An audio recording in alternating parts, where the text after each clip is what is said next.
what's up, y'all? It's Sunday, not Friday. I know, a couple days late. And welcome to another edition of On the Needle. So, today I'm talking about one of my favorite rappers. And I had to go back and look through all of my reviews because I thought I had done at least one of his albums before, but I have not. I actually have several of Nas's albums on vinyl, but this one is my absolute favorite. And this is the live from the Kennedy Center with the National Symphony Orchestra version of his classic album, Illmatic. So this was recorded on March 28th, 2014, and then the vinyl came out 2018. I think when this vinyl first came out, I want to say it might have been a part of Record Store Day. I'm not exactly sure.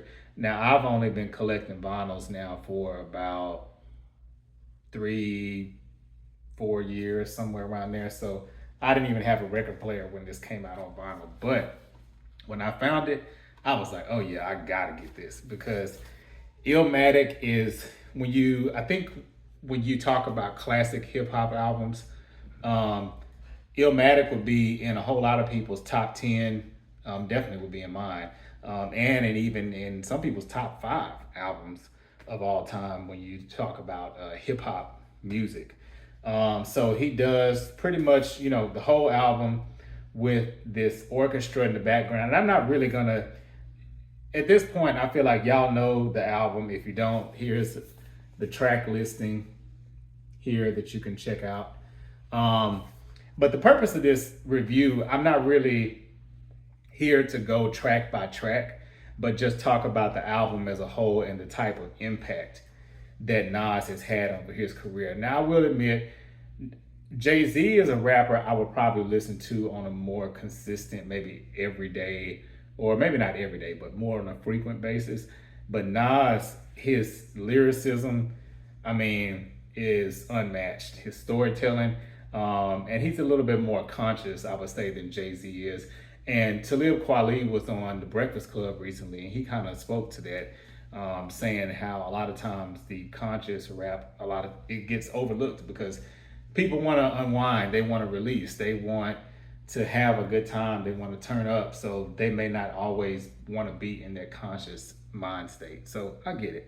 But how many rappers do you know that can say first of all, can say that they've performed at the Kennedy Center, for one?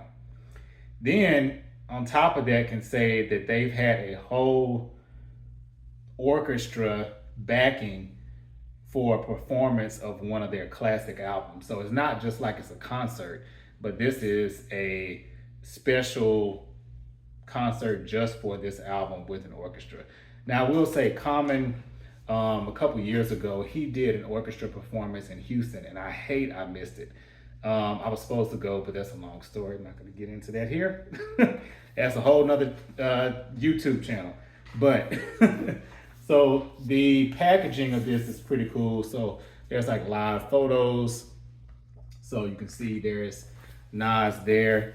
And then if you open the package, this packaging is top tier. It's, it has this gold embossed font here with his name and then the album itself. So it's hard to believe that, this album was released in 1994. So now 30 years old and people are still reverencing this album as one of the greatest of hip hop, which is pretty cool, I think. So there's like this kind of a origin story here. So at this time when this was recorded, it was, 20th anniversary. But now, we're sitting at, like I said, 30 years. And so this is kind of like a still shot with the orchestra, which I thought was pretty cool. So it's not a colored vinyl. I don't think it really needs to be for this, but it is thick. Y'all know I love a thick, heavy vinyl. So got that. And then the other one, you have another picture of Nas. here performing. And then you have the album credits. So all of that here that you can find if you are a music nerd like myself. It's always cool to go revisit those credits and see, you know, who wrote what and produced what. So of course, you know, Nas wrote all these songs.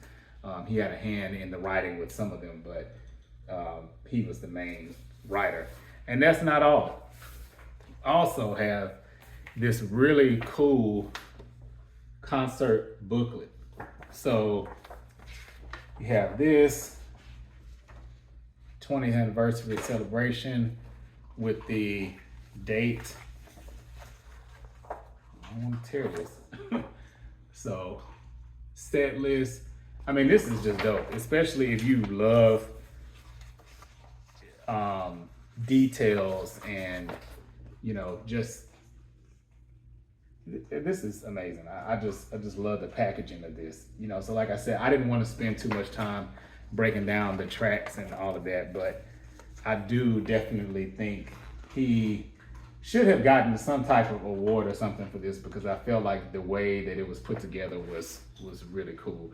Much like Jay-Z's MTV Unplugged, I think is one of his best albums, because it's not only kind of like a greatest hits, but it is a live reworking of these songs, and the way the Roots was on there. And I know Jaguar Wright's getting a lot of heat right now for all these stories she's telling that may be true or untrue, but you got to give it to her. When you go back and listen to that MTV Unplugged album, Jaguar Wright really put the hot sauce on that album. Just saying, she did. This, I would have loved to have been there. Look at this. I mean, staging is so cool. Another picture here. So it's a lot of photos that were captured here. So I think whenever people come over and they see my vinyl collection, this is one of the ones that I'm most proud to own, because like I said, it's rare and it's such a,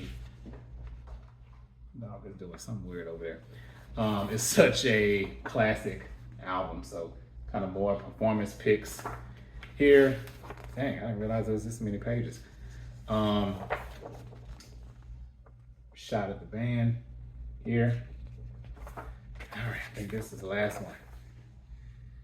And then here's Nas, which looks like maybe this is the end of the show here. So yeah, like I said, I have several Nas albums, but this one by far is my most prized possession out of all of his vinyls that I own.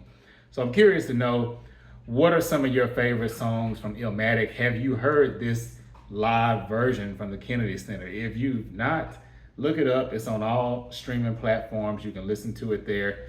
So it's just really nice change of pace when you have a classic album like that and you want to listen to it. I really even thought about this with Maxwell's recent tour that he headlined.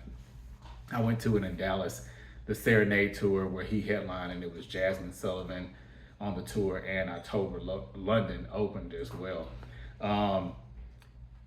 Just top tier across the board. I mean, I love Maxwell. I'm familiar with his catalog. I've been to a couple of his shows. I haven't been to any Jasmine Sullivan shows. That was my first one. And I hadn't seen October London live in concert either.